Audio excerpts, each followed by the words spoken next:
I'm James, and this is my take on reality. In this episode, we're going to be talking about the 90 Day Fiance Season 9 and what I like to call the Disloyals.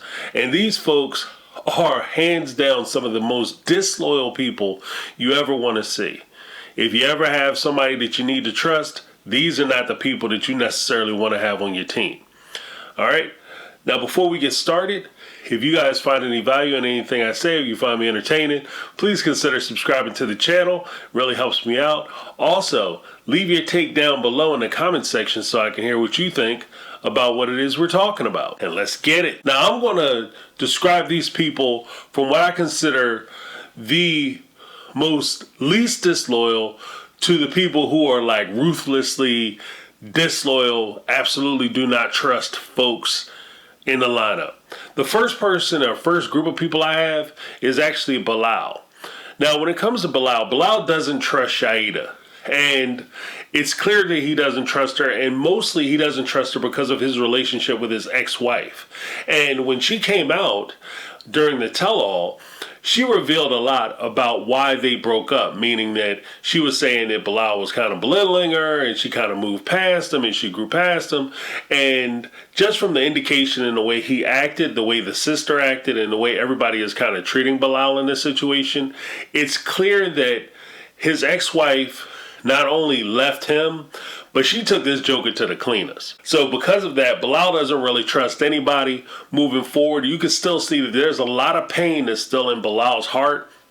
And he probably should have went and got some therapy or counseling so that he could move on and be more productive in his relationship. And it would have helped him, because if you carry that kind of pain into your next relationship, the person that you're in a relationship is going to wind up paying for the sins of the person that you used to be in a relationship with.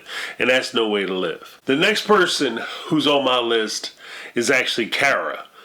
Cara is disloyal because when given the opportunity, she was sitting there talking to her ex-boyfriend. The first thing he said, "Hey, Cara, how you doing? Remember we was getting buck wild at your mama's house?" And doing all that stuff, and he did it at the reunion like it was clever. And one of the things that struck me about that whole situation is that Cara entertained it. And by entertaining it, you're actually encouraging this kind of behavior and encouraging this kind of thing. So when he was talking about, "Oh yeah, you still singing, or you dancing, you doing a tabata," or whatever it was he said, and then he invited her out to make music with him, he said, "Yeah, but I don't want to hear your boyfriend in his mouth and stuff, because I ain't got time for all that." And then Cara, instead of saying, "No, Guillermo, he's cool, he's confident, he's secure, he knows nothing's going on, he knows that, he trusts me and everything is everything." That's not what she said. What she said is, "Oh, if you look at my finger, I have a tattoo and it says no fuss." And that basically means I don't give a fuck. It wasn't a fuck, it was the whole thing.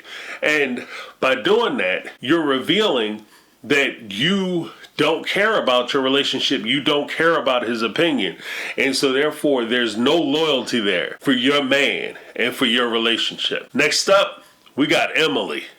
Emily pulled a prank with her parents, the people who were providing for and paying for the entire time.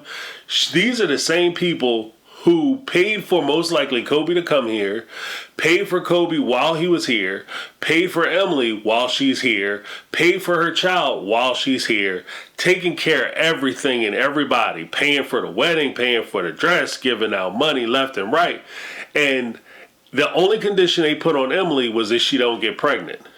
Emily, instead of going forward and telling her parents, "Hey, I messed up and this is what's going on," she decided she was going to hide the pregnancy from her parents, knowing full well a year and 6 months was when he was going to retire. And by her getting pregnant, it was going to push that way off. And he had already said he had been taking care of him for about a year. And by that time that they shot the tell-all, which means that his hope of retiring had been dashed. And his hope of spending time with his wife and building his relationship back was going to take a back seat to everything that Emily had going on. And she had no problem with it. Now, the funny thing is, the next person on my list is actually Mohamed. And I know this is kind of a surprising thing, but I'm going to give you the reason why I think he deserves to be kind of middle of the pack on this. The reason why I put Mohamed where I put him as far as my lineup, yes, he went back and he was going to betray Eve by trying to get another sponsor. Then at the end, we find out he was cheating and he was having a whole relationship outside of Eve. But let's be honest, between me and you, everybody saw this coming. Eve should have saw this coming. It wasn't a secret. So when we talk about like the betrayal aspect, yeah, he did the dirt, but when push comes down to shove, Eve should have saw it coming. She knew it was coming. And if you know something is going to happen and you know somebody is capable of something and you stay with them, like you're kind of doing it to yourself. He's not just betraying you, but you're actually betraying yourself. So I think I should even include Mohamed and Eve because yes, he betrayed her, but she's also betraying herself by riding with him. My number 3 is Patrick. Why Patrick? Because when Jabri was sitting there talking all that smack about, oh, I'm gonna knock your brother out. Oh, your brother's trailer park trash. That's what we call it here in America. Oh, I'm about to put him to sleep. But I got all kinds of respect for you, so I'm not gonna knock your brother out. Look, I don't care what my brother did. Right? Me and my brother could have gotten into a fist fight. I could be coming in from the parking lot where me and my brother was out there rolling around on the ground for 10 to 15 minutes. And I could come in, I don't have a button on my shirt, and my back of my pants is busted out. And I would be damned if somebody is going to stand there and tell me how they going to whip my brother's tail. You might say that to yourself, but you better not say that to me. Or in my presence. I better not hear you say that. And that's if me and my brother was having a disagreement. So I couldn't imagine somebody saying that to Patrick and Patrick just kind of sitting there letting it ride like it's all good when Jabri was doing all that talking. And he just kept going with it too. It wasn't even just kind of a in passing thing. He just kept going with it. And going and going and, oh yeah, man, because I'm going to knock your brother out, man. I'm about to have to knock him out. But yeah, I ain't do it because of you, man. But normally I'd knock him out. Like, bruv, you got to just stop. He didn't say nothing. My number 2, Bingham. That's right, I got Bingham because of what he did to the sisters. Bingham left the sisters, and I know there was like this big brouhaha about the fact that the sister threw the liquor in Ari's face, and it was jacked up that she did that. But let's keep it a buck. If you put it all into context, Bingham has been spending his whole time telling his sisters how Ari is abusing him and mistreating him and taking advantage of him, and she's holding his son over his head, and she's talking about taking his son away, and it's going to break his heart. Then all of a sudden, Bingham comes to the sisters and say, hey, guess what, guys? I'm leaving to go to America tomorrow, and I might not see you guys, if not for a while, possibly not ever. And that's a huge shock to somebody. They had been taking care of him since he was little. All of a sudden, he just tells them, yeah, I'm leaving, and basically Ari's taking me to America, and if I don't go with her, I can't see my son anymore. Then Ari jumps in it and says, oh, well, let me tell y'all, I'm glad I'm not marrying y'all, and she get the cup. Then we talk about Ari and the green card. So Bingham also had a situation where he was talking to the sister saying that basically Ari, if she doesn't want to be with him, she should still marry him so that he can get the green card, which shows that he has no loyalty whatsoever when it comes to the sisters. He has no loyalty when it comes to Ari. Number 3, Jabri challenging his woman to a fight. How you going to challenge somebody's woman to a fight when you supposed to be a fighter? Babe, I got to tell you a secret. You're never going to make it to the UFC if somebody can look you in the face and say, I'll pay you $100,000 to whip your girlfriend out. I'm sorry, not your girlfriend. Whip your wife out.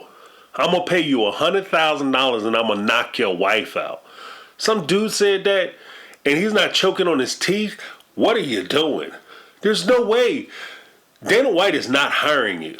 Because you're not exciting. You got to learn to talk that stuff because it's not just how good you fight to make it in the UFC. You also have to be a person who can move some units. You have to be a person that people actually want to come out and see fight.